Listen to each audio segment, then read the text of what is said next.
Hello everyone, my name is Saurabh Kumar and I welcome you all to my video series of AWS. We have reached to part number 10 today, and in this today's session we are going to talk about Amazon S3. So basically this session is going to be completely practical, where we will be having a look at S3 bucket, where we are going to do practical of how to create a bucket, how to create a folder inside a bucket, then how to upload the file inside of that, then how to make that file public or the bucket public. Thereafter, we are also going to talk about the versioning part of it, and at the end we will be looking at how to delete the bucket or how to delete folder files and all. So let's begin. So today session, most of the things are practical. Because of that I am moving to my browser, and there I will logging to my AWS free tier account. So I go to aws.amazon.com and I need to log in there to perform today practical. So I click on sign in to the console here.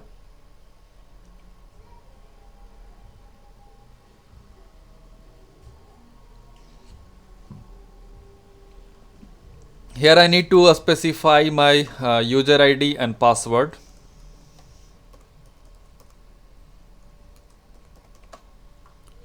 And I'm logging in as a root user account of my free tier, Amazon AWS free tier.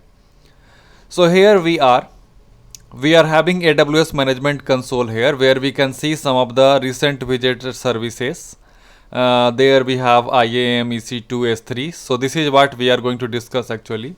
So if you see this service here, you can open from directly from here also. Otherwise, you go to all service and you have to look for here related to a storage. You will get S3 from there, or either you can simply type also here S3 and you will get the S3 option from here. What is S3 is? Simple a storage service. So let's go to S3 service. Let us reach to S3 service. So when we talk about S3 service, inside of S3 service also what we are going to do, definitely we are going to have the bucket, and we have already gone through all the theoretical part. In case if you are having any confusion, you please watch the previous video, last session video, which is part number 9. So we have talked about what is bucket is, right? It's like a container where we put or we keep our objects. So first practical we are going to perform today, that will be creating a bucket. We are going to create a bucket here. So let's come back to here and we are going to create a new bucket. Right now it is telling me that you don't have any bucket. Here is how to get started with Amazon S3. Some informations are there. You can go and learn about it, or either you can simply go to create bucket if you know how to create bucket. So I am going to click on create bucket. Right now in 0 region, 0 buckets I have. Keep in your mind, the service S3 is a global. But inside of that, whenever you are creating a bucket, bucket is always region specific.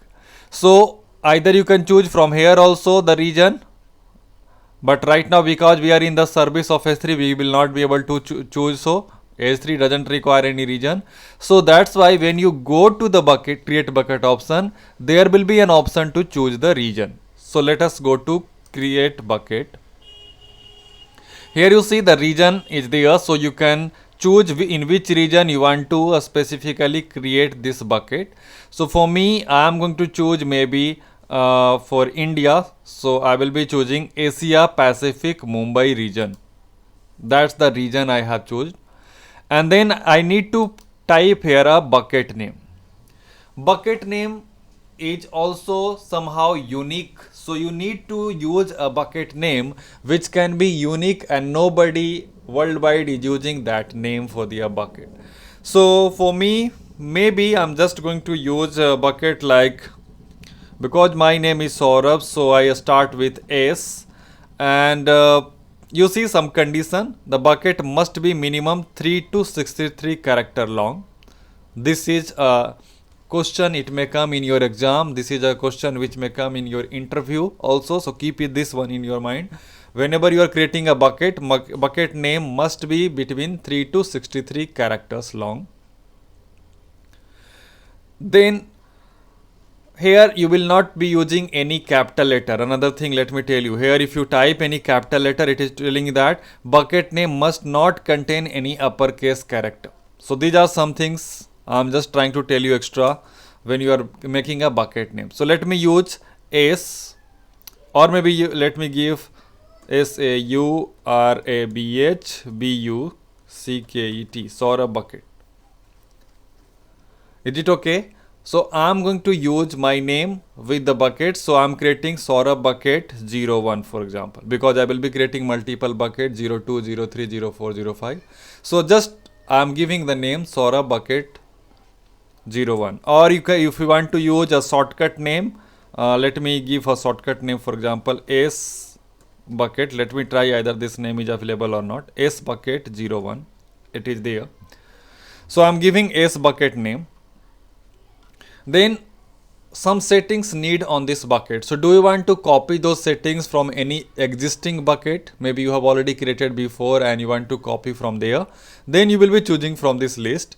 But right now it is my first bucket I am creating, so I don't have choice to go for this option. So what option I have only is to type the bucket name, then select the region, then go to the next. Now it is telling me, oh, this bucket name is already exists. As I told you, it's supposed to be an unique name. So let me use any other name. For example, SKS bucket 01. Let me try with this name. So it has accepted. So what is going to happen? My bucket name is going to be SKS bucket. Now next thing is, keep all versions of an object in the same bucket. This is about the versioning. We have discussed already yesterday about last session we discussed about versioning. Versioning is what? It's giving a specific version number every time when you are uploading the new file or doing any update to your file, doing any change on the file. Again, today we will be doing practical of versioning also. That time I will explain in much detail. But right now it is asking me that in this bucket, whatever is going to happen, whatever object you upload, their versions of those objects, do you want to also keep in the same bucket, or do you have a specific bucket where you want to keep the all versions detail of every object? Meaning that, if I again repeat, for example, what we are doing right now is we are making a bucket here. This will be my bucket. So in this bucket, if I add some object, for example, I add a file abc.pdf. So once I add that abc.pdf, and if versioning is enabled, there will be a version number created. Then I do a change, again a new version ID will be generated. Then I do again change, the new version ID will be generated. So these are the three versions will be there now, right? Because we did 3 time change. So all those version details, those version information, do you want to keep in the same bucket, or do you have any specific bucket here which you are going to use to store your all versions detail? So as of now, I don't have any other bucket, so I'm going to use the same bucket. But in a big company or maybe in organization, what they may have, they have multiple bucket here. But for all bucket, their versioning detail, they are going to maybe keep into a specific bucket here. So this bucket, they may have a specific created only to store the version details or something. That is enterprise level example I am giving you. But as of now, what I can do, I can simply go with the keep all version of an object at the same bucket. Next point is server access logging. Now server access logging means, logging, you know already, logging means generating a log file. Every time when somebody is going to access your server, the log file will be generated. And that log file is going to be helpful for you to check who has access file, what time somebody has access file, such kind of what time server was accessed. Those information you will be able to have it from there. So in a company, you will be checking it so that it will be generating a log. As of now, because we are just doing a first day practice of creating bucket, so we can skip this part also. It's not required right now. We are not creating this bucket for any specific company where it is going to have very crucial information and I want to maintain the log or something. Next point is tag. So yesterday also, last session we discussed about tag. Tag is nothing else. It's some value you can specify. For example, this bucket I am creating for a special department of my company. So I can say department and I can define a department name. For example, IT, sales, account. So these are called as a tag value. You can go to add another tag. You can also specify, like if you are making this bucket only for your a special branch office, like your branch office is in Delhi or maybe your branch office is in London. So you can specify branch office here, and here you will specify the name of branch office. So this way you can have multiple tag here. Then the next thing, when I scroll down, object label logging. This was server access logging. This is object label logging. Keep in your mind, object label logging means every object. Object is what? The content which you are going to keep on in your bucket. Like maybe if I have a song, so that song I want to store in S3 bucket. So song is what? It is an object. So here it is telling me object label logging. Do you want to maintain object label logging that a specific object, that a specific song has been accessed when, who has accessed it, those kind of in detail? If yes, then you will go for it. But keep in your mind, here you read the full line here. Record object label API activity using a service, a special service is there called as a CloudTrail. We have discussed about it before also. CloudTrail is a separate service that allow you to maintain the log of the object label. What does it do? I'm again repeating. CloudTrail is a service which provide Amazon login service. You generate the log and you keep it. So it is having a additional cost for you. There will be extra charges, extra bill you have to pay to use this service. Which service it is? CloudTrail service. If you want to check the pricing, you just can click on it and it will tell you what will be the price to use it. So as of now, again I am going to leave it because I don't want to enable here record object activity logging, and I don't want to go for extra cost to use the service of CloudTrail. Then the next point is default encryption. So do you want to encrypt the data? Encryption you know already, right? Plain text and encrypted text, two things are there. So if you are keeping any information on in your bucket, do you want them to be encrypted? If yes, then go for encryption checkout, and you can choose which kind of encryption mechanism you want to have. Yesterday we have already in the last session we have already discussed about every things in detail theoretically, like what kind of encryption is being used. So here you see it is using AES 256 SSE, server side encryption, with Amazon S3 managed key. Amazon will decide that key, Amazon will manage that key. Or either you can go for the second choice, AWS KMS, meaning that key management services. So here you will be able to specify a separate type of key, which kind of key you want to use, custom key or AWS S3 predefined key. So as of now I am just going with the default one, that is AES 256. So it will be using AES, advanced encryption standard, with 256 bit. That is the encryption type it will be using to encrypt my object in this bucket. Then we have advanced setting. Let me go with it. There is one more option is there, object lock. Do you want to apply object lock there? What is the meaning of object lock here? That if you enable this checkout, permanently allow object in this bucket to be locked, meaning that all the objects in this bucket will be locked. Lock means nobody will be able to delete them even by mistake or something. If you are a user of Windows Server, you may have seen when we create the OU or OU, when we create OU in the Active Directory, organizational unit. So what happen? By default, OU is already having enable protection there, meaning that if you create an OU, even if you are administrator and you want to delete that OU, you are not allowed to do so until unless you go to the property of that OU and you remove that enable protection, then only you will be able to delete it. So meaning that same here also, if you make this on, your all objects will be locked, and even if you are root, you will not be directly able to delete them until unless you change the setting or something. So as of now, I'm just leaving it blank. I'm not enabling it right now. Then the last thing is monitor request. Do you want to have a monitor request on your bucket?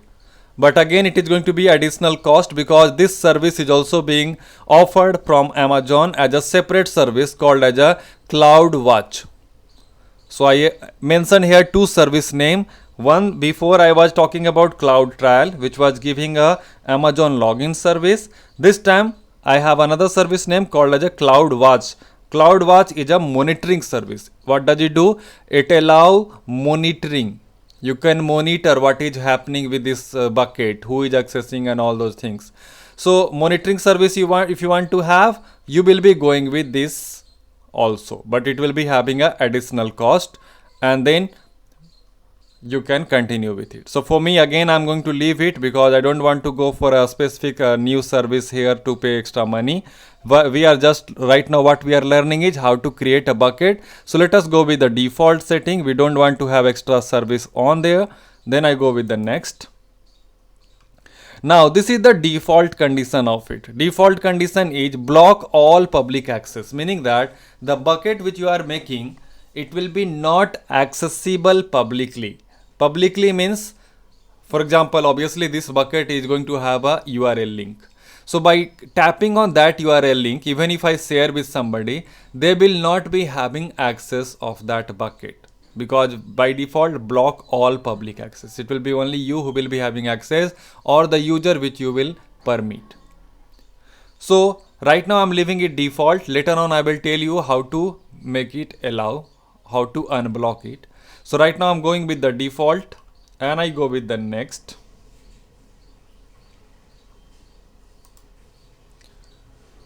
So here is the review. You can see review what condition you have set. So what we have set, that we have defined bucket name SKS bucket 01. Region I have selected Asia Pacific Mumbai. Versioning I have enabled. Server access logging I have disabled. No logging will be generated for server. Or if you want, you can enable it also. It is not chargeable. Then tagging. So I have added only one tag, that is the department. Object level logging I have kept it disabled because to make it enable I have to go for a service of CloudTrail.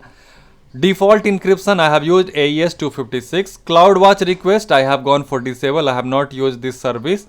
Object lock is again disabled. Then for permission, right now block all public access. No any public people can access, will have the access of this bucket. And system permission right now is disabled. So I continue with it. Create bucket. So now you will be able to see here that the bucket is ready. The bucket is there, which we will be able to use. And the bucket name is SKS bucket 01. This is the bucket. Here the access detail is, so bucket and object inside the bucket are not public right now. It is not accessible by the URL link from the public side. The region where I have this bucket is Asia Pacific Mumbai, and the date it created is August 21, 2020 with this time, this GMT zone. So in one region, one bucket I do have with my account. That's what I have right now here. So we have gone with this task, create bucket. Now we see when we already have a bucket, we can go inside the bucket by just clicking this link here. The bucket name is SKS bucket 01. So just simply click on this here and you will be able to go inside your bucket where you have the overview, property, permission, manage, access point. Let us remain there now within the overview here. So within the overview you have you can see here upload object, set object properties, set object permission. These are the tasks you will be able to do. So the very next task we are going to do here is create folder. We are done with the creating a bucket. So now we are going to create a folder there. So let's do that. To create a folder, we will be using this option. You can directly even start uploading the data there also, but let's go step by step. So let us create first a folder and then we will upload the files within that folder, not directly in the bucket. So let us create a folder here. Click on create folder. Here you get an option to define the folder. Maybe I give a folder name my pic.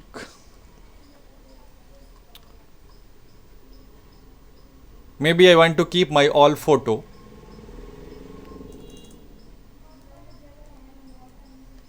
My photo. So maybe I want to create a folder where I want to store my all photos in this bucket. So I am creating a folder called my photo. So any name can be there for this folder. After that, next is, do you want to also apply encryption on this folder? If you want, you can choose any one of them. By default is none. So whatever the bucket setting it has, it will be applied to automatically to the folder. Or if you want to specify for the folder also, you can choose any. So for me, I'm going to use maybe AES256 here. Again, it will be using server side encryption, advanced encryption standard with 256 bits key size. Then I click on save here.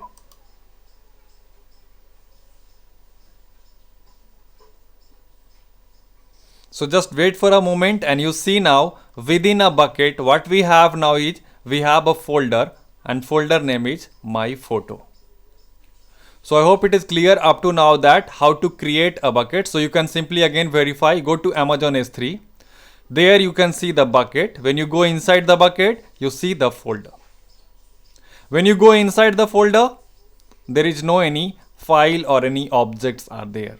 Here we are going to now do the next task. The next task is uploading a file. So now we are going to do that task of uploading a file. So let us first create some file maybe. So on the desktop, let's try to create maybe some file. Maybe I have a text file. Or maybe because I have given the folder name picture, so let me get any of the picture if possible. So maybe I go to any of the photo and I get any of my picture. Let's say that this picture. So this is one photo I have which I want to upload in my bucket. Bucket name is, what's the bucket name? You can also see here, same like the way you browse your folder in your computer, similarly you also have a path here. So this is the Amazon S3 service. Within that service you have the bucket called SKS bucket 01. Inside of that bucket you have a folder called my photo and there you are right now. So maybe I want to upload that picture, so I will go to upload button here, add the file, choose that file, that picture which you want to upload from the location of your computer, click on open and it is going to be uploaded here. But before that, let's go to next. Rather than directly uploading, let's go to next. This is the place you see here, some detail about it. One more thing, let me go previous. One more thing I want to discuss here. When I choose that file, you can also see some detail here that I have selected only one file. The meaning that you can select multiple files also at a time to upload. Second point is the size. The total size is going to be 92.3 KB. That's the size of the picture which I have chosen to upload. The target path is, it is going to be stored in the SKS bucket 01. Inside of that, the folder my photo. That's the path. And here one information that as we have discussed yesterday, or last session theoretically that from the Amazon console, right now we are accessing console. So from console, we can upload a single file size up to 160 GB. So it is telling me if your file is larger than 160 GB, then please go and use AWS CLI or AWS SDK or Amazon S3 REST API. Then you will be able to upload a single file size with bigger than 160 GB. It can be going up to 50 terabyte. But right now what is my file size is 92 KB only. So that is within 160 GB. So I will be able to use this console to upload this file. Now I go with the next. Here it is telling me the manage users. So this part we will be discussing obviously later on, once we will already finish with the topic of IAM, where we will create multiple users and all.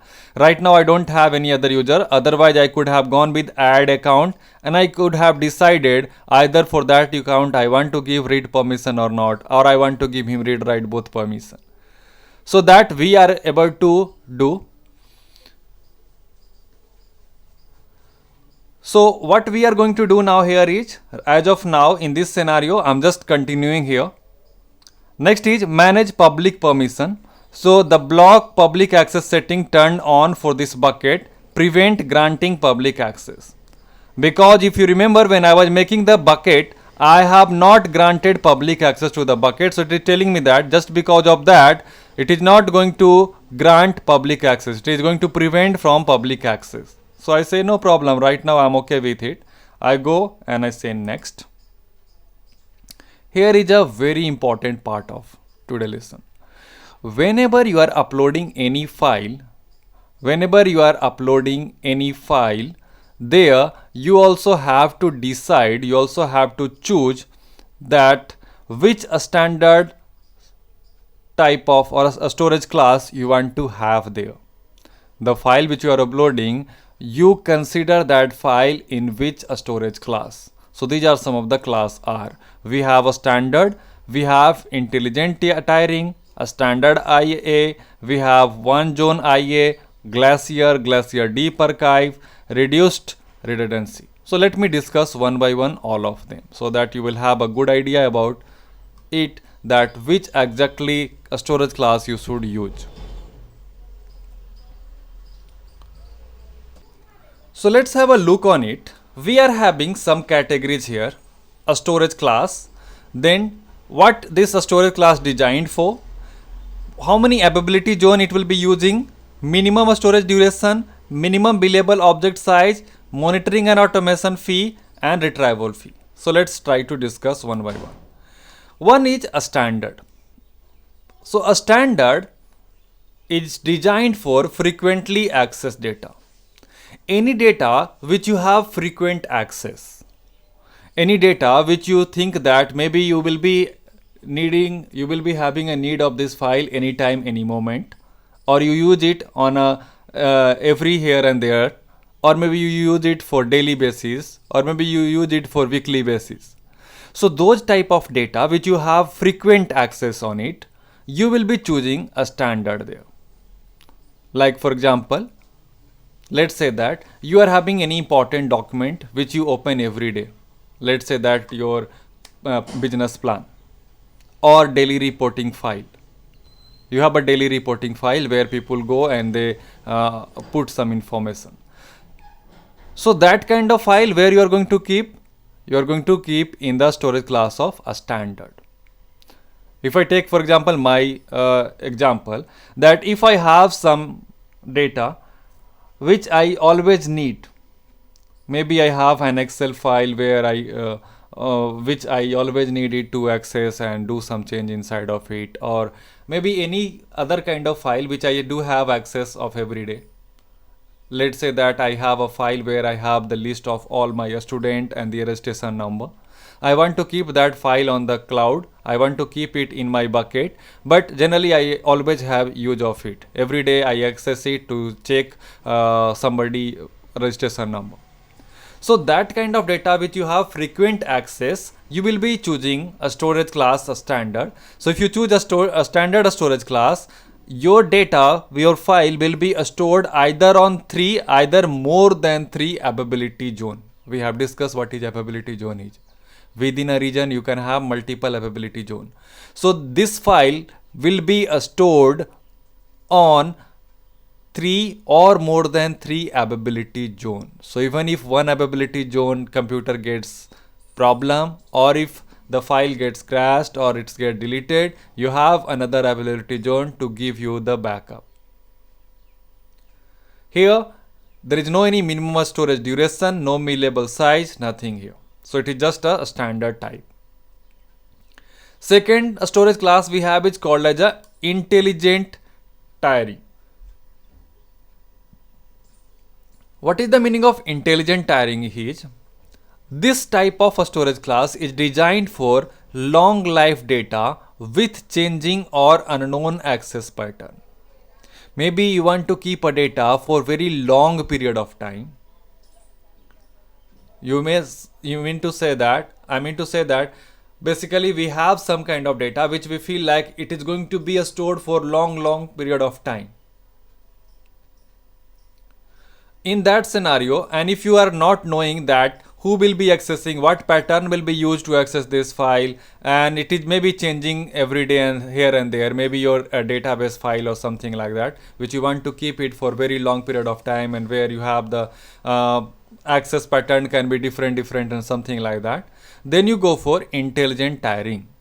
So here is the condition that obviously this is also going to be stored on 3 or more than 3 availability zone, but the condition is minimum storage duration is 30 days. Minimum storage duration 30 days means when you are going with this, you will not be able to choose the date for how long you want to keep the data less than 30. It's like a minimum date. For example, if I compare with any bank, like in your bank, if you go and you want to keep let's say that fixed deposit. So when you want to keep your money with some deposit term, they always tell you the minimum duration, that you can only keep your money for minimum of 1 month or minimum of 5 months, like that. So within that month or before that month, you will not be able to withdraw your money. Similarly here also, the minimum date you can choose to keep that data is 30. Beyond that, you can decide whatever you want. And here the fee is going to be per object fees apply. The fee will be applied on per object. As many number of objects you have, the fee will be applicable on that basis. Third category we have is a standard IA. IA means here infrequent access. So a standard IA, a storage class we use, and it is designed for long life data but infrequently accessed data. Infrequently means you are not accessing on frequent basis. Maybe you access today and next when you will access, you never know. Maybe after 6 months or maybe after 2 months, and then again you don't access for few months, then you access maybe next year directly. So when you have some data which you have infrequent access, those type of data you will be choosing a standard IA, a storage class. Why so? Because here it will be a bit cheaper compared to other storage type, but here the charges is going to be for retrieval. As you said that it is infrequent access, meaning that you are telling me that this data is infrequent. You are not accessing it every day. You don't need it every day. You access very rare, right? So if you access rare, then AWS will tell you go for this option, no?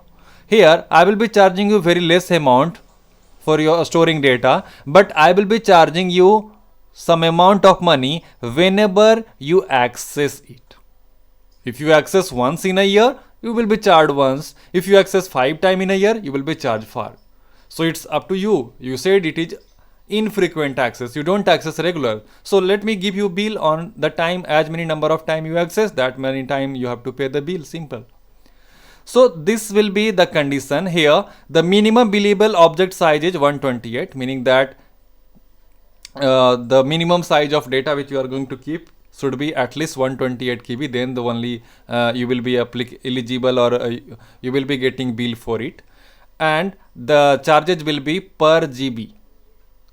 So even if you have 1 MB file or 2 MB file, you will be charged for 1 GB because they give you some limitation, like from 0 up to 1 GB, this is the charge. From 1 GB up to 5 GB, this will be the charge. So on the basis of that, they will set the price, and this price will be set on the retrieval. How much GB, how much data you retrieve in a month, in a year.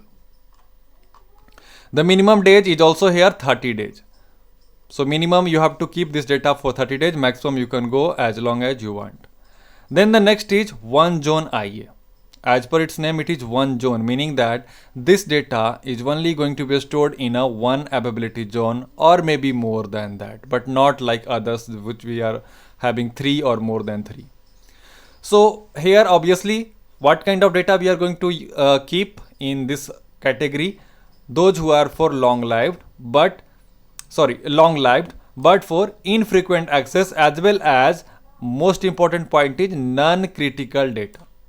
We will be going for this class, this storage class, only if your data is non-critical. What kind of non-critical data means? Non-critical data means the data which you maybe by mistake, even if you lose, you will not be worry much about it. For example, in our day-to-day life, if I tell you, you have a laptop. So what is there non-critical data in your laptop? Do you think it is going to be your certificate which you are keeping in your computer? Do you think it is a file which contains your secret and very important information like your bank password, ATM pin number and all those? Will you be not worry when that file will be deleted? Or is it maybe picture? So generally, if I take example of non-critical data in my laptop, I will say that maybe any music file. Maybe today I have downloaded a song. What if it will be deleted tomorrow? Do you think it is a critical for me? No, not at all. Maybe if it will be deleted tomorrow, I will download it again. I will listen again that song.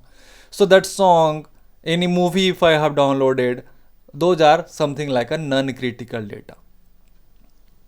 This data, even if it gets deleted, I will not be much worry about it. So non-critical data, you will be, if you want to store it for long life, where you have infrequent access, you don't need every day, then you will be choosing the storage class one zone IA, one zone infrequent access. Then the next category where here we have is Glacier. We are obviously going to discuss much detail about the Glacier. It's a separate service also. But as of now, Glacier means what? It's again used to have the archive data with retrieval times ranging from minute to hour. So this option I will be choosing to keep my data like my backup, my archive files like that. Let's take example of any company or maybe any bank. There is a bank in India called a State Bank of India, which has, if I am not wrong, it was started in 1955. So from 1955, it is maintaining some data, user information, like somebody had maybe opened a bank account, let's say in 1970. So from 1970 till today, every year, whatever transaction somebody does, his record is maintained by the bank, right? In this financial year, this much you have deposited, this much you have credited, those information. But let's talk about that transaction financial year of 70. The guy who was holding this account in 1970, do you think he needed today those information? But if user doesn't need that information, do you think bank should just delete that information? So what bank will do? Bank want to maintain that data, but that kind of files are not in regular use. It's very, very old data. So what bank can go for? They can go for Glacier type of a storage class, where they will keep the archive data with retrieval times ranging from minute to hour. Here the time will be like minute to hour. When maybe user say that maybe that was my grandfather account. So if I want to retrieve the information, it will be taking minutes to hour. It can take 30 minutes, 40 minutes, 1 hour, 2 hour like that. to retrieve the information for me. And if I talk about, if I tell you about the bank system, they don't even allow you to get the information which is more than 5 year old.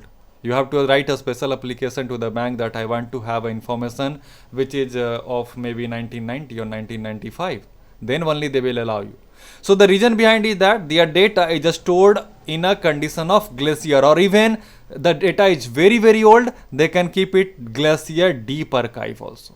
Deep archive is even giving you the access with the retrieval time in hours. This one at least give you minute. This one can take even hours to retrieve the data. So you may find that sometime what happen, if you go and try to retrieve the data, your transaction details, transaction history of let's say 1980 or 1970, they will just take your request, tell you that you will be getting this update on your email, and you will see that after 4 hour, after 5 hour, or in the evening of day, you receive an email attached a PDF containing the data. Because the data is not stored now on a frequent running servers. Why they will keep those data to occupy the storage of the running server where they have the running data. So those kind of data you will be using any of these two class, either Glacier or either Glacier Deep Archive. Deep Archive even takes hours. It's more and more deep, and this one having a criteria that 180-day minimum you have to have it there. This one 90 days minimum you have to have it there. Thus minimum billable size is 40 KB at least, and these all are applied with the charge of per GB access fee. What you have? Retrieval fee. You keep your data there. Every time when you retrieve the data, that time it will be giving you a bill, that how much data you have retrieved from there. Accordingly you will be having a bill for that. And then the last storage class type here we have is reduced redundancy. If I choose no reduced redundancy, it is telling, even Amazon says itself that this is not recommended. Amazon doesn't recommend you to use and go for this particular storage class. Why? Because its name is reduced redundancy. There is no redundancy on it. So the reduced redundancy storage class is not recommended because the standard storage class is more cost effective. And another point is this reduced redundancy, meaning that again it allow you to keep, or it's AWS suggests you to keep only non-critical data here. Those who are non-critical, which you even lost, and if you don't worry about that, then only go for it. You have a frequent access data but non-critical, then go for it. Maybe like I have today just downloaded a song which I like more. So what kind of data it is? It is frequent access, because if you go for a latest song which you download, what happens generally? You play very many number of time, even on your phone. Sometime what happens? Maybe a new song has been released, you downloaded it. So you will observe yourself that you play that song 5 times, 6 times, 10 times, 20 times in a day. Whenever you have free time, you play it because it is now your favorite song, new song. So what kind of data that song is? If I just tell you about your computer, in your computer what type of data is? Do you think it is really critical that if that song will be deleted, you will be worried, you will be in a condition of a struggle or something? So that data is not critical, but it is frequently accessed. You are accessing it 5 times, 20 times in a day, and it is not critical for you. So in that scenario you can go for reduced redundancy type, but it is not recommended to go for. So these are some of the storage class we have here. These are the some of the storage class when you are uploading any file. So right now what file I'm uploading? I'm just uploading one of my picture, so I can go with the standard and I go with next. So here it is giving me the review that I am uploading a file, one file only, with the size of this. Permission I have one guaranteed. Then I have one grantee, that is myself. Then properties, encryption I have said no. A storage class I have choose a standard. Metadata I have not defined any special tag on it. Then I click on upload. So now upload is done. I have a picture here. 123 picture is the 123 is the name of that picture. I have uploaded it in a storage class standard. The size is this and last modified is this.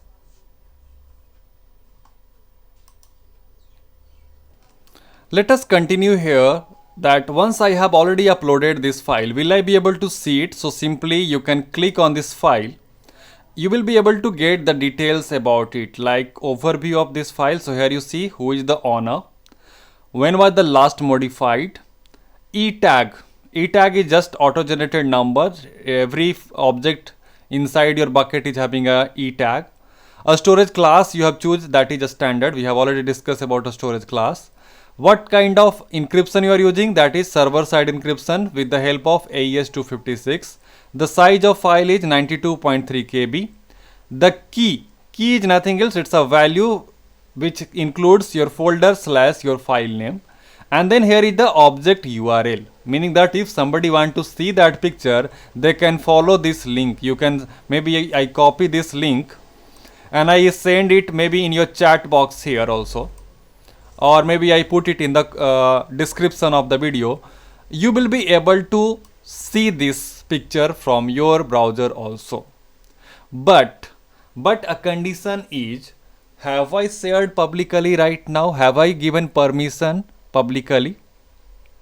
So as of now, I haven't given permission to get it access from the public, because when I was creating a bucket, if you remember, so let me even show you from now. So if I copy this link address, I go to my browser, I paste that address, hit enter. Am I able to see that picture? You see here it is telling me error and the code is access denied. Public access is not there on this file. So very first thing now what we have to do is, you see here, we have gone with creating a bucket, we have learned how to create a folder, we have learned how to upload a file with defining the storage class. Now we are going to see how to make public access. So first thing what we need to do is, we need to go back to our bucket. So I go to Amazon S3. I see here this is my bucket. This bucket contains my folder, my photo. There is my photo.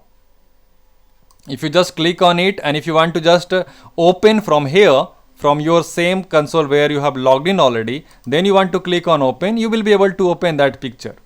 But with the link or somewhere, somebody else will not be able to open. You can only open it, or the users with whom you have given read write permission, they can only open it right now. So now what we are going to do is, first task now I'm going to do is, I go to Amazon S3, I select my bucket. What I do, I select my bucket and I go for an option called edit public access setting. It's doing nothing, it's doing the same task. If you remember, when I was creating a bucket, I have not changed the default situation. The default situation was block public access. So if I go to this option, no, I will get the same page here. You see, this page was there when I was creating a new bucket, which was telling me block all public access, and I told you that time that I will come back to this option once again to make it public access. So right now what I'm going to do, I'm going to uncheck it, meaning that I don't want to block it from public access, and then I click on save. Now it is telling me that, do you really want to go for that setting, that to update Amazon S3 block public access setting, affect all selected buckets, whatever you have selected. So right now I have selected only one bucket. This may result in some buckets an object become public. It will become public access now. So do you really want to go for it? Then you have to type here confirm manually, and then only confirm button will highlight, so that it will not be happen by mistake. So I am going to type it here, confirm, CONFIRM, and then say confirm. Now my bucket has gone for public access setting. You can check also, again go to edit public setting. Sorry, it has not got refreshed yet, so let me just click on one time refresh.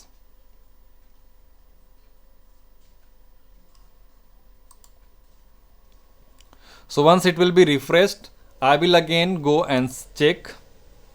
Oops. So let's see, let's check it. I select this bucket and you can see even here in this side, block public access is now disabled, meaning that there is no any block. Block is disabled, meaning that it is allowed to access. But only what I have allowed is bucket, not any data, not any folder. So even right now, if I go inside my bucket, I go to my folder, I go to my picture here. Whatever URL I am getting, if I try to open this URL, it is not going to be accessed because I have only allowed or permitted the bucket to be public access, but Amazon used different formula. Amazon says that maybe you have a bucket, but in bucket, maybe you are having 5 files. Out of 5, maybe 4 you want to share publicly, but one is there at least which you don't want to share publicly. What if just because of sharing bucket a public, all the file will become public, then you may have a chance of losing your critical information, losing your confidential file. So that's why Amazon prefers and say that I am having a different choice option, that even if you have made your bucket public, again you have to go to every file or every object which you want to be accessed publicly, and you have to select it and you have to click on make public. So I'm again repeating, I go to my bucket, inside of bucket I go to my folder, and inside of folder what object I want to make available, no, I have to choose that, sorry, I have to go to that file, and then inside of that file I have to make it public. So either I can choose from here, or either let me also try with another way. Maybe if you have multiple object, you will select all of them, action, and there you should get an option make public. So if you have multiple files and you want them all to make them public at a one time, you can just check them out and go for make them public. I click on make public, I say this I want to make public, done. So now whatever URL I was having for it, this URL, I can copy here. And if now I go and access it on any browser by anybody, they will be able to access my picture because now I have given public access to this file.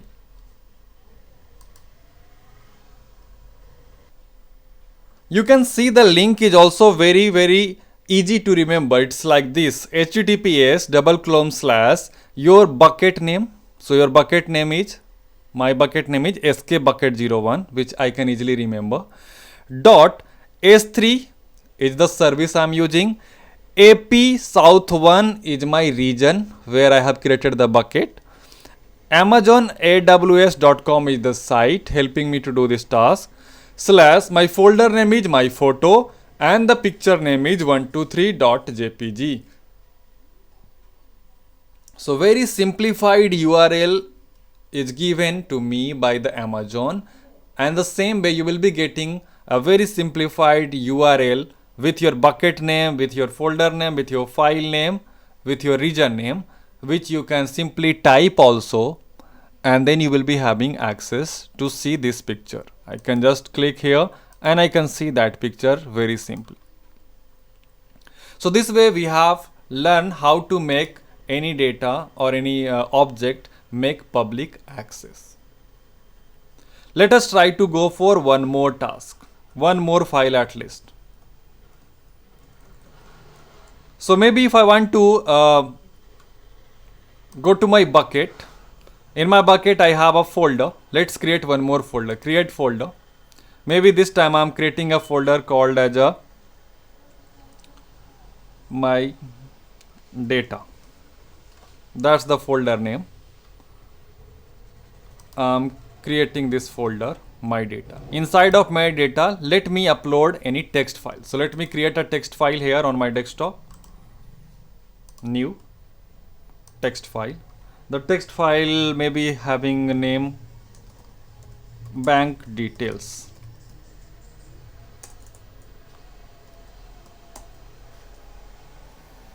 Here let me type some information also. My account number,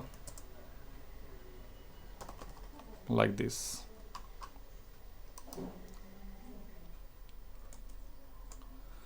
So now I want to upload that file here. So I will go to upload, add the file, select the file, open. You can directly click on upload also, so it will choose the default storage category and everything. So upload is done. We have a file called bankdetails.txt. That's the file where it is. So I can go to Amazon S3. I have only one bucket. In the bucket I have two folder. One folder, my data, contains a file that is bankdetail.txt. If I go back to my bucket, I have another folder called my photo, which contains one of my picture. This picture I have made it public access, but when I talk about this text have I made it public? Let's check it. I click on it. I also get one more link here. You see my bucket name, my region name, folder name, file name. So if I click and try to open it, right now I am having access denied. Why it's so? Because I explain you that in your bucket, what you need to do now, in your bucket, every object which you have to make them one by one public. So this file has not been made for public, so I'm going to click on make public. Success. Now if I use this link, I will be able to access it from anywhere. Here you see I am having access of it.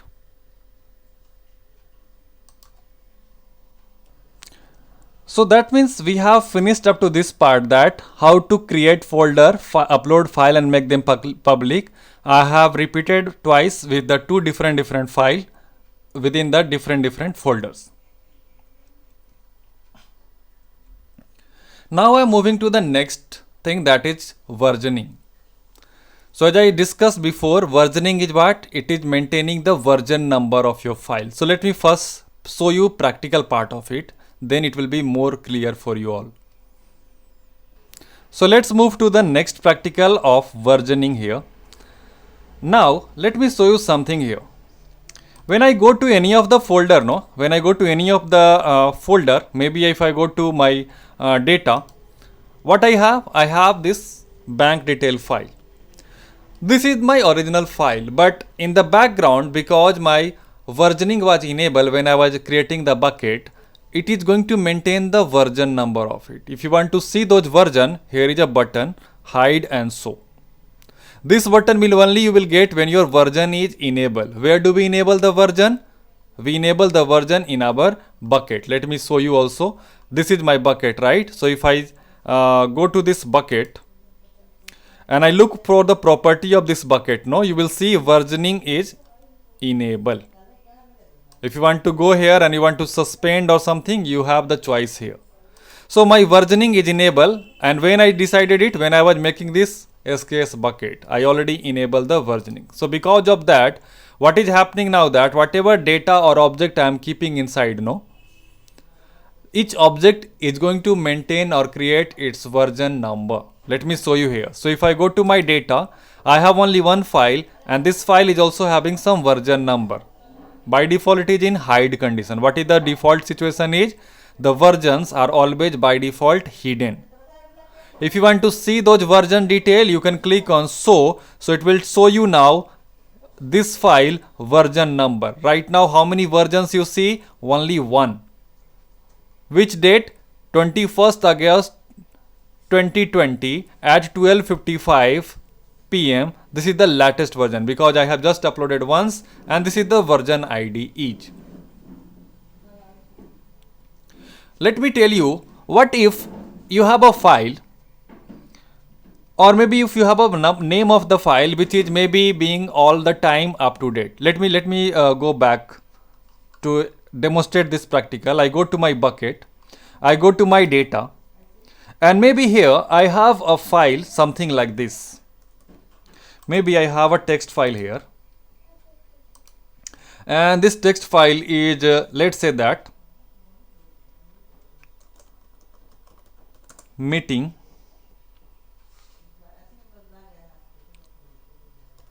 minutes. Maybe this file contains my meeting minute. Maybe today I went to a meeting. In the meeting, what people said that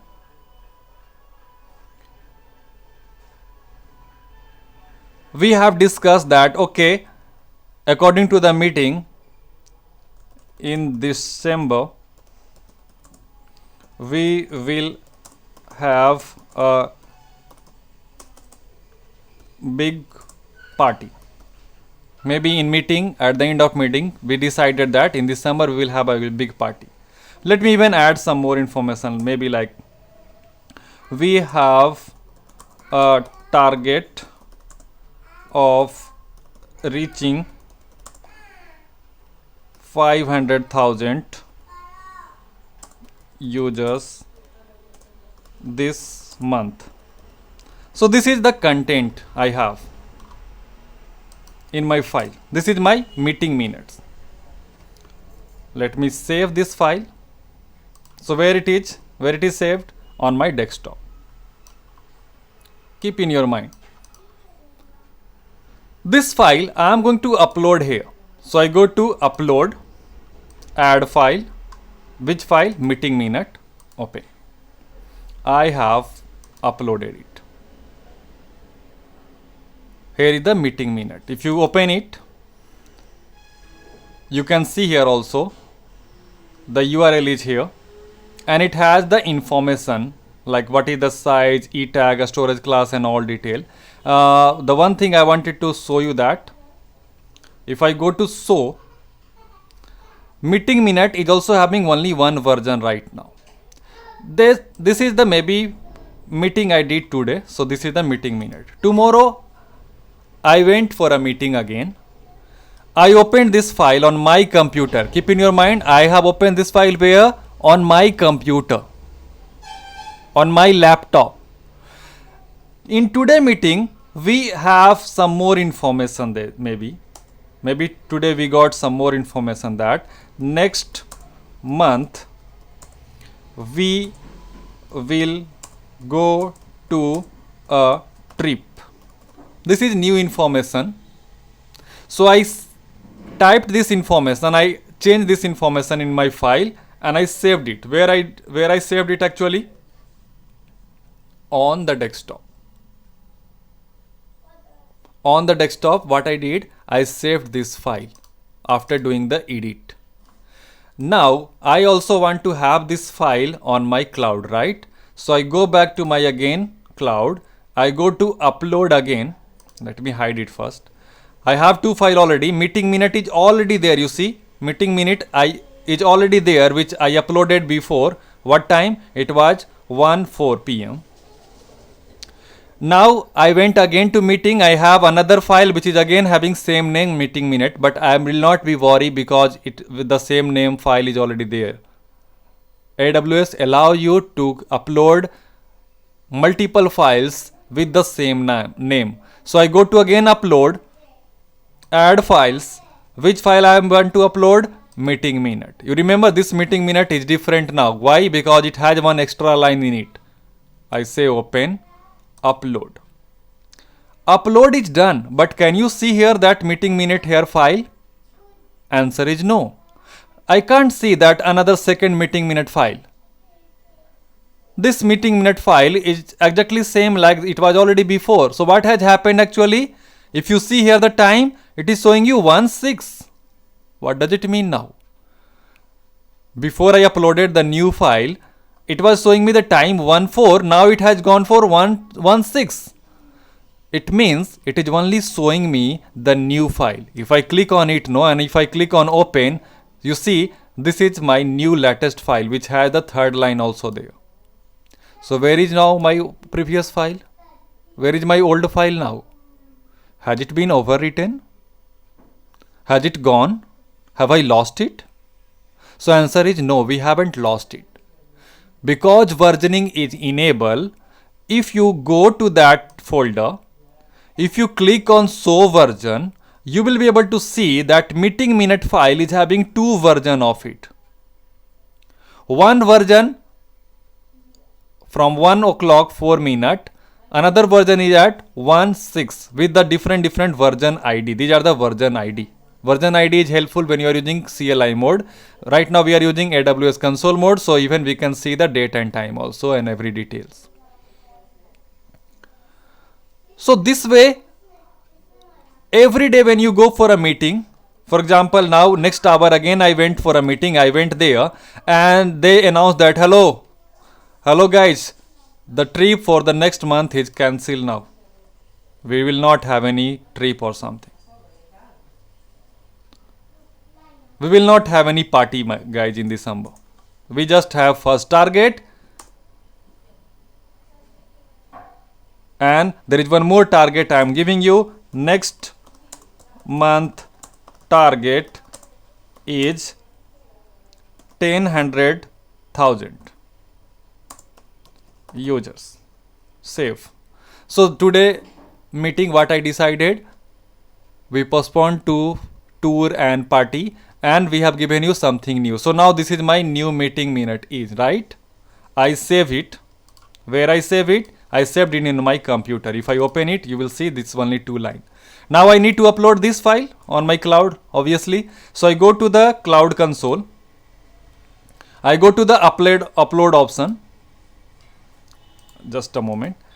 Let me hide it again to get it clear. Still it is showing me only one meeting file, one bank detail file, right? So I go to upload, add. I select that same file, meeting minute, open, upload.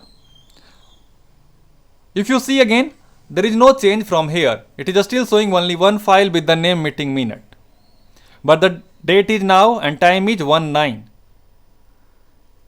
So if I try to open this file, if I click on this file and I try to click on open, only this 2 line is there. There is no entry about the December party and all. So do you think that information is gone? What if maybe it was happened by mistake? So now we are going to see, because of the version, how we are able to retrieve our data. So let me show you here. You go to your folder, click on show version. It is showing me that for this file we have 3 versions. One version was uploaded at 1.4, then 1.6, then 1.9. And you can see them also. You will be able to see those details. Like 1.6, what was the condition? You click on it, click on open. You see, this was the condition of file. If you go to another one, if I go to 1.4, I can click on it, I can click on open, I can see what was the status of the file at that version. So every version is maintaining its information, and that's how, if in case maybe like right now what is my situation is, my file is only containing the information this 2, my 2 target, but it has lost the information about the party and the tour. So if I want to get it back, what should I do now? The simple method is go to the folder, show the versions, and you see here this is your latest version which contain only about the target. You can choose any previous version also like this, and thereafter you will be able to recover data from there. You can go to action, you can go to restore, which is not right now maybe highlighted. So what I can do, maybe I want to go back to this scenario, this one, not this one. So if I delete this, if I delete this one, sorry, the latest one, so my data will remain at this stage now. So if I delete this current situation, I go to action and I say delete. Meaning that the last condition what I did was last change which I did, I want to delete that. So I click on delete, delete it. So now I have only 2 versions available. If I have only 2 versions available, what does it mean? If I go to my bucket, if I go to my data, and if I now open this meeting minute file, I will be able to see those information, big party, trip. So this one I am just showing you how you can go back to the previous condition. But if you want to recover data, you have the restore option. You have so many options are there related to it. So you can go to my data. Here is the this file, so you can select this file, you can go to action and you can go for what you want to do with it. Undo, delete, copy, delete, rename. If you want to rename this file, you can just simply go to rename. Rather than having meeting minute, maybe I can say meeting minute 1. Save. So these are the extra tasks I can do. So by using the version, what is the benefit? Even if I change the name, new version will be created. I will show you here. So if I go to show the version, you will be able to see one more meeting minute version is there with the name delete mark.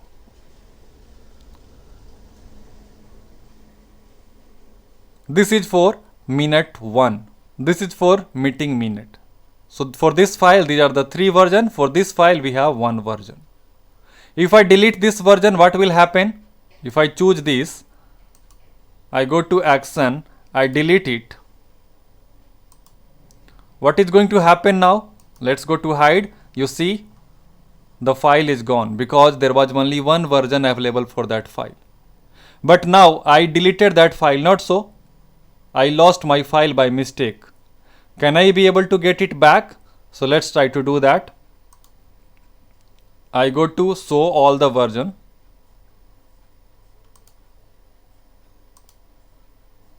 Just let me again go back one more time here. So here, even after deleting it, if you go to click on show, you will be able to see that the previous versions are still there. If I go back again to my folder, if I go to bucket, if I go back to my folder, you see I have lost my file. There is no meeting file is there. I lost my file, it was deleted. But just because version is enabled, I can go to show version and I can see meeting minutes related versions are there. And what was the last version? It is also having name delete marker, means somebody deleted it by mistake or some change has happened. So just what you need to do is you select this one which is deleted and then you go to action and delete it. What does it mean? This condition, this layer will be removed. Have you ever worked on Adobe Photoshop? There you have multiple layers. So if you bring any layer on the top of something, that comes in the front. If you hide some specific layer, that specific part of the picture will be removed. Similarly here also, this is the top layer, top mask. Top mask is you have deleted the file. So if I remove the top mask, I delete this layer from there. So now what is the latest version is this one. How my file was at 1:14 PM. So now if I go back to see in my folder, you see my data is back, which was deleted before. So this way version help us to retrieve the data back also if in case if you have deleted by mistake. Plus it also maintains the version number with the date and time. So in case maybe there is a file, maybe I have created a file and that file I shared with multiple users, John, Ibrahim, Malik. Maybe Malik by mistake deleted this file. So I have a chance to go as a root user or as an owner and I can check the versions and I can retrieve my data back. Because when Malik will be deleting, there will be also a new version will be created.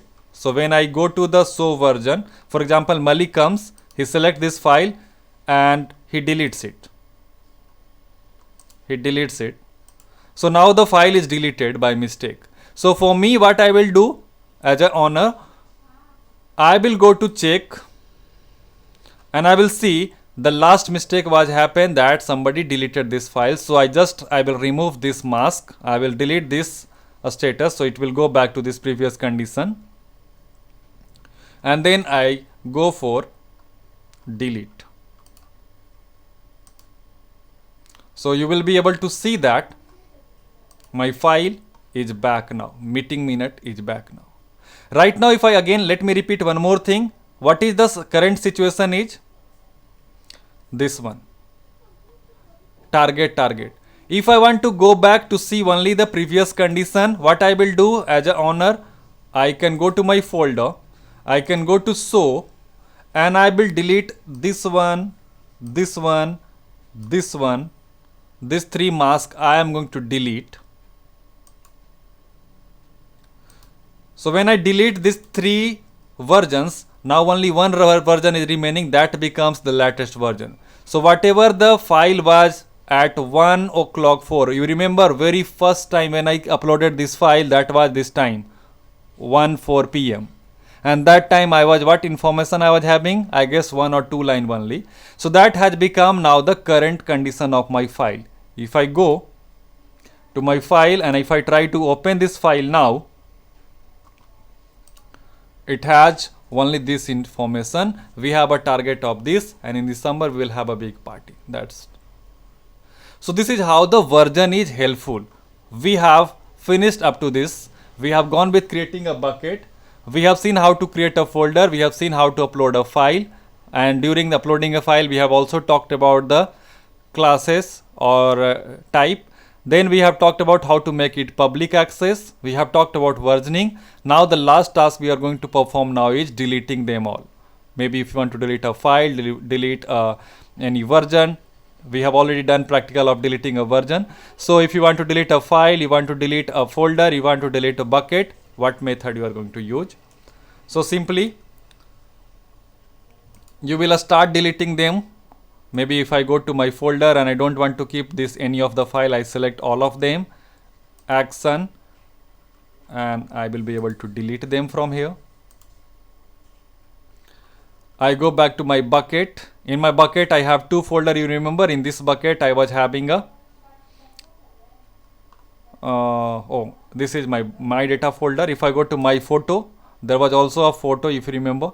Even in the photo same will happen. You see here, like this is one picture I have.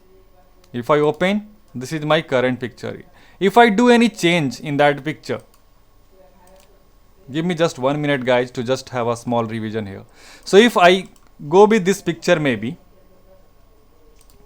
I open in let's say that in a Paint or somewhere, and maybe just I do some change here. Let's say that I type here, this picture actually I took in October 2013 when I was in Uganda, when I was in Africa. So I write October 2013 in Africa. I save this file. So this is the same file, not so the same name 1 2 3, but I have some change. So now I need to upload maybe this one. So what I do, I go to my photo folder, I go to upload, add the file, I add this file, open, upload. So still it is showing me only one file because I have uploaded two, but with the same name, only few changes are there. So now if I open this file, I click on open, you see it is giving me the latest one. Why so? Because it is still maintaining those version, and whatever the latest version is, that becomes your default. So now if I go to my photo folder and if I go to show version, you will be able to see it has two versions of this picture. One was uploaded at 12:45 p.m. One is uploaded at 1:23 p.m. So maybe this upload was by mistake or something. What text I added is just mistake. Or maybe you just want to see also that what was the condition at this update. So I can click on it and then I say open. This was the situation. When I click on the another one, the latest one, open, it has with text.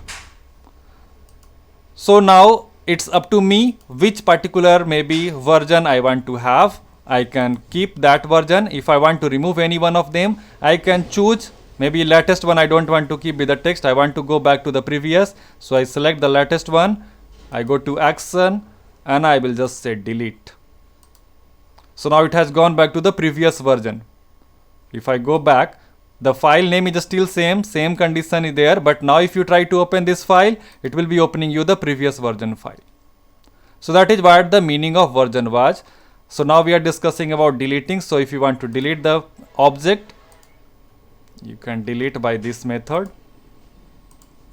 If you want to delete the folder, so go to your bucket, select the folders which you want to delete. Here is the delete button. If you want to delete your entire bucket, go to Amazon S3. Here is your bucket name, so select it. If you don't want to delete maybe bucket, you just want to make it empty, you have an option of making it empty. Because when I was making bucket, it is giving me a unique name, so you don't want to maybe lose this unique name. Otherwise, if I delete today and tomorrow any other user want to keep this bucket name for them, then I will not be able to make again this bucket for myself. So if I don't want to lose my bucket name, or I want to keep my bucket but I just want to make it empty, I will go with empty. If I don't care about the name or something, I want to delete it, I have a delete button also. So these are some of the conditions you have to have. Bucket name are unique, so if you delete this bucket, maybe somebody else will start using this name. You have to be ready for that. This bucket is not empty, so in case if you are going to delete, it will be if you delete, all the objects in the bucket also will be deleted. And the last is based on the number of object or the size of the bucket or the content inside, it may take the time. So I am ready for that. I just have to type the bucket name exactly how it is. So let me check the name, SKS bucket 01. So when I go to delete, I have to type exactly same name to confirm it, SKS bucket 01. That's the confirmation method, confirm. So now the bucket will be deleted here. There is no bucket. So the way I started today's session, there was no bucket. I reached back to the same condition. I talked about today S3 bucket. I created bucket, I created folder, uploaded file with the storage classification, public access, versioning, deleting them. This all we have finished up to now.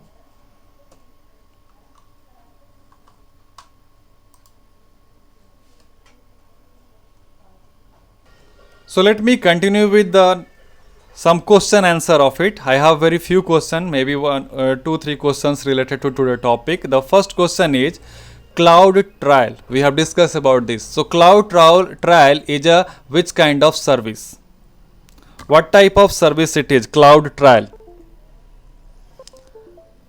Second question goes to you all that CloudWatch. CloudWatch is which kind of service?